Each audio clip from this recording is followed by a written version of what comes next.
Aron, my question is that you and I have similar paths in terms of seeking knowledge. We wound up in places where we didn't really expect to.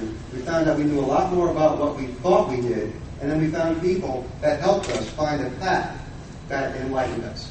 The next step, which Deborah Clark talked about, is how did you turn... Walker. I'll get it right sooner or later. We'll get it eventually. Yeah. How did you go from somebody seeking knowledge, comfort in that knowledge, and then sharing that knowledge with others? Because the problem is too many people do learn something and don't share it. I had the advantage in that I was raised in an exclusively creationist community. Every single person I had ever met was a creationist until my teen years. I was the only person I knew who was not a creationist and never had been. In the particular culture that I grew up in, they tended not to indoctrinate children until you reach the age of reason, being about 8. By then, a first grade teacher had given me a book on dinosaurs, and that book on dinosaurs included a phylogenetic tree. I understood it. Not having been pre-programmed not to, it made sense. And so when I was brought a book that was told to be the absolute truth, my immediate response was, no, it isn't. Look what it says here. And my secondary response was, it doesn't even explain why we are apes. And that was an argument I'm still waiting for an answer for.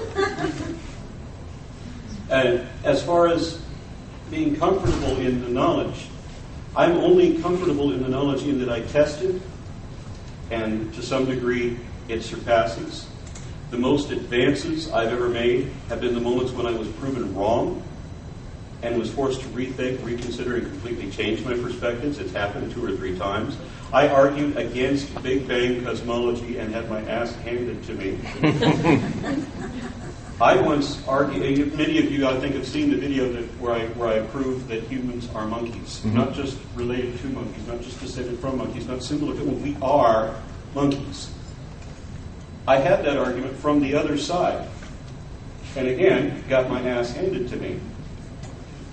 Oddly enough, in all the debates I've had over religion and whatnot, the two that were the most heated, the most antagonistic, the angriest and longest, most protracted debates I've ever had were over whether or not humans are monkeys. And I've been on both sides of that particular argument.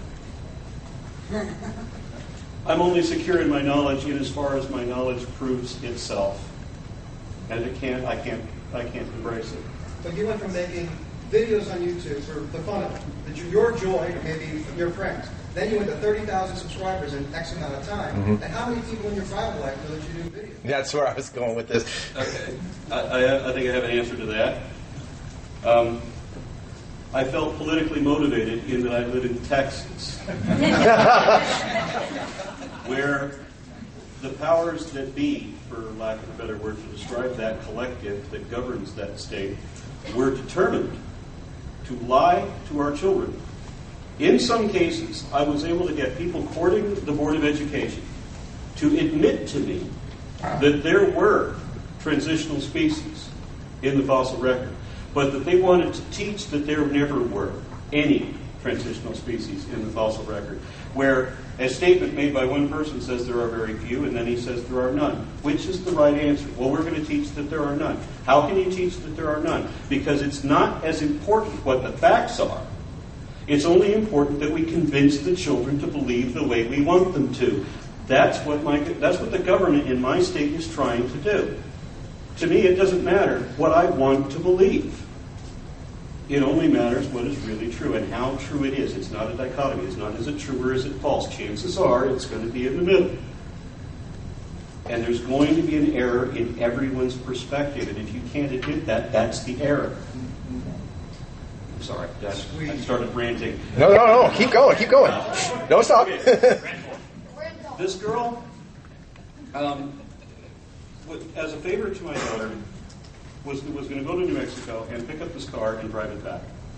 My daughter suddenly came across 2 cars. and needed help to get one back. I rode this other girl out there on a motorcycle because I wanted to.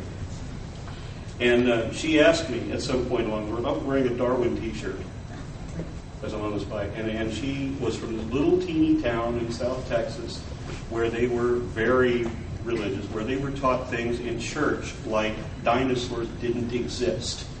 My daughter came home from these churches saying this, that they were taught in the church dinosaurs didn't exist. These are people that were, didn't believe in medicine, some of them. Okay, this is how extreme they are.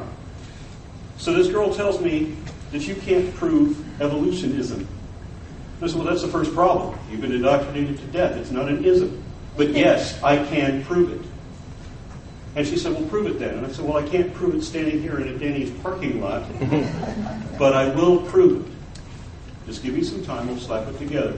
The foundational falsehoods of creationism began with a debate that I had with the Board of Education and the people trying to subvert our education, and culminated in her challenge to prove the evolutionary perspective and simultaneously prove that the creationism argument was entirely wrong.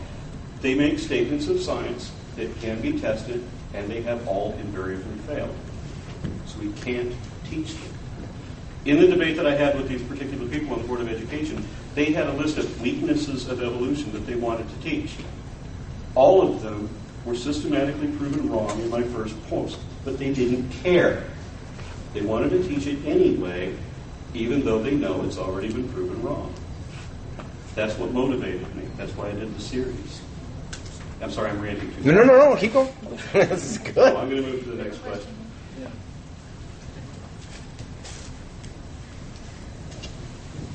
Hi. I wonder if it's possible to have the educational boards across the country make it mandatory to watch the movie Religious. I mean, that's a wonderful educational facility and opens the eyes of many people, I'm sure. We'll make them watch The movie Religious was an entertaining thing to see. I'm sorry, you know with your question? Yeah. Okay. The movie was entertaining, and I thought that Bill Maher did much better than I thought he would. But what I would still prefer to see, rather than any one-side perspective, I'd like to see testable data on everything. So when we're talking about having what the school boards have to look at, I want to see more than just a movie. I want to see more than just my perspective. I want something that is shown, yes, this is correct, and here's the consensus showing so, and here's the data showing so, and this is what we're going to have to teach because of it. I question why you dismiss it as just a movie. I'm not dismissing it. I'm not dismissing it. Yeah. He made valid points. There were also included in that opinions. When you're talking about science, and we need to if we're talking about education, it matters that every detail be correct. And that's all I'm talking about. When you talk about religious, you may have 100 accurate statements and observations. There may be one or two things that don't belong there. I've run across these in my own videos where I would have said something and realize, no, that's not quite right. It's actually this. On occasion, you need to make a correction. I want all corrections accounted for.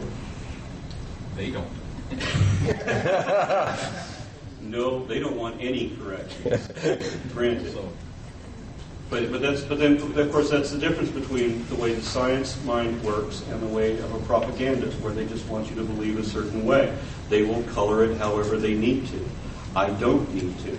I can take the straight out facts.